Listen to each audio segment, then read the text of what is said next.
Hi again. William Schnell, Chapter 14 of 30 Years of Watchtower Slave Service in New York. I will now bring the account of my personal experiences up to date with this narrative. By 1935, I was holding a pioneer assignment in Rensselaer County, New York, just across the Hudson from Albany. Our family worked this large county with acceptable success. During that time, it became quite evident to us that the company servant at Albany was a man of character. As an old-time Bible student, he was not bowing to the society. I knew that he was skidding on thin ice. I was watching this scene with vivid interest. From my vantage point across the Hudson, I could see the ominous forces of theocracy gathering about his head. I wondered who would be selected to give him the coup de grace. I hope not I.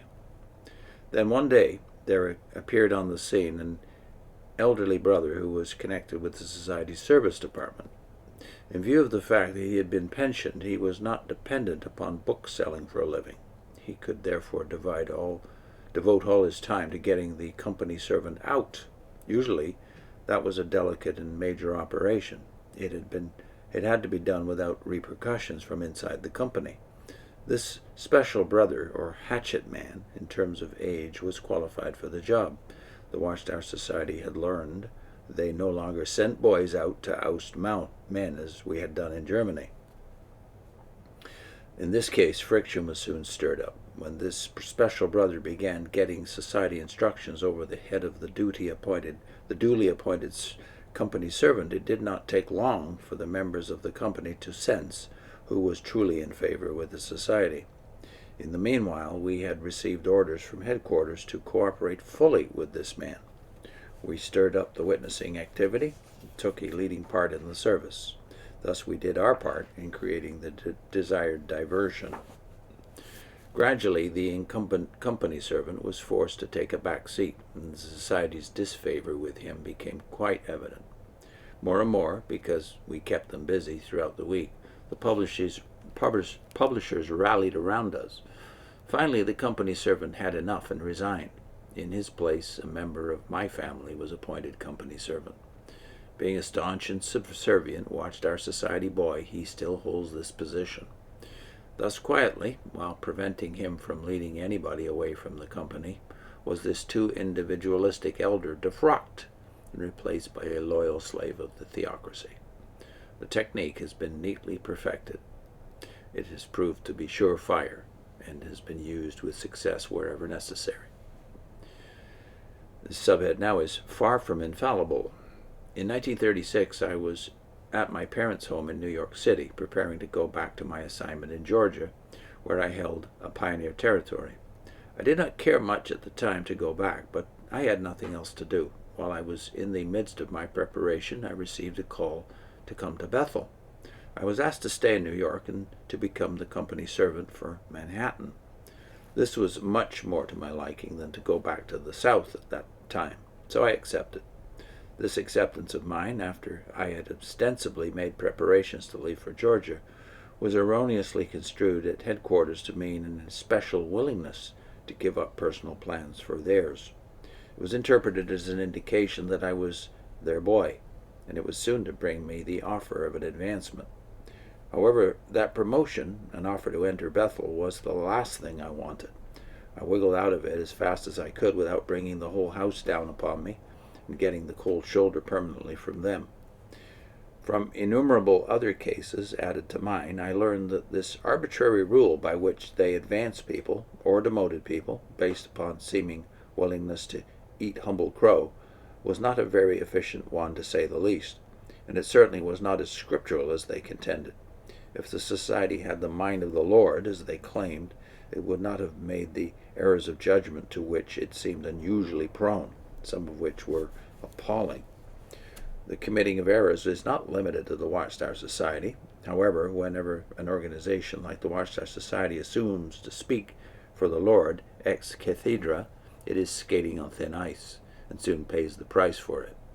I could relate hundreds of instances where the society pulled atrocious boners, all of which clearly demonstrated that it was as liable to err as we. There was one important difference. They, as an organization, were much too proud to admit them. The only reason I mention a few glaring errors made by the Society is to debunk by implication the Society's claim that it has exclusive access to the ear and mind of Jesus Christ. The Society made many serious and often very evident errors in selection of personnel. Early in the 1920s, it got rid of a fine man in Central Europe, replacing him with younger men who later were caught practicing unbelievable things. In America, they appointed many men just because they had a good front, gave them carte blanche, only to have to take them out after they had done much damage to the cause. Many errors were procedural. I recall an almost ridiculous error made while I was a company servant in Manhattan. I received from the legal desk of the Society a form letter addressed to all company servants. It designated a day 4 weeks ahead on which day all publishers were to nail a certain attack and proclamation against religion on all the doors of the churches in our territory. When I read it, it jarred something in my mind. It just did not sound right to me. Certainly I realized that Martin Luther had nailed the theses on the castle church doors in Wittenberg, but he almost died for that. After consideration, I decided to visit a man of goodwill who was a lawyer.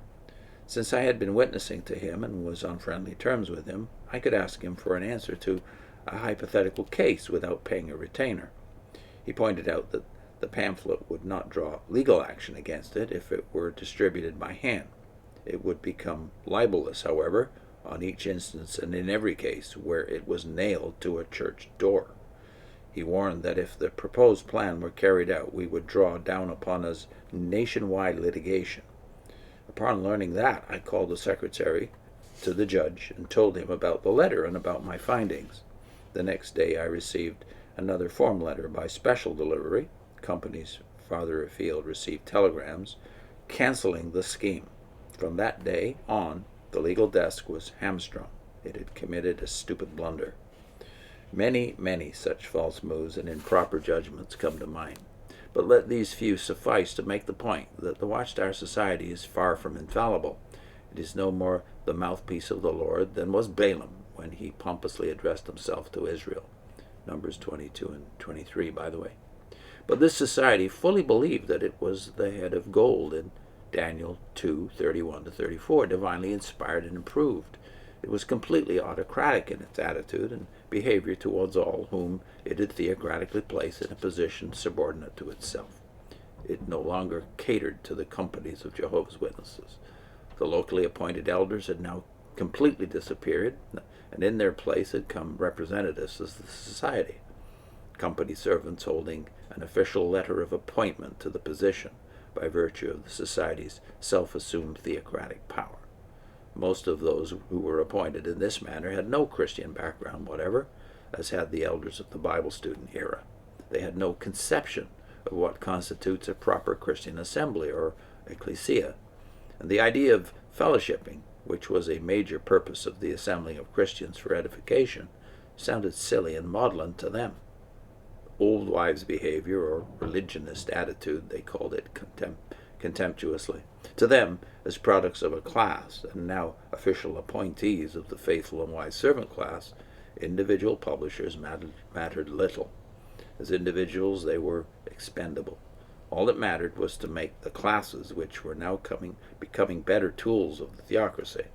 Meetings were designed to make these classes better publishers. As for being better Christians, that never entered the picture. Next time, my heart is not in it. I'll put in a link to a couple of videos we did on the document that's on our website, onewonders.org, in the PDF archive. By what authority? How did Christ demonstrate his divine authority? See you next time.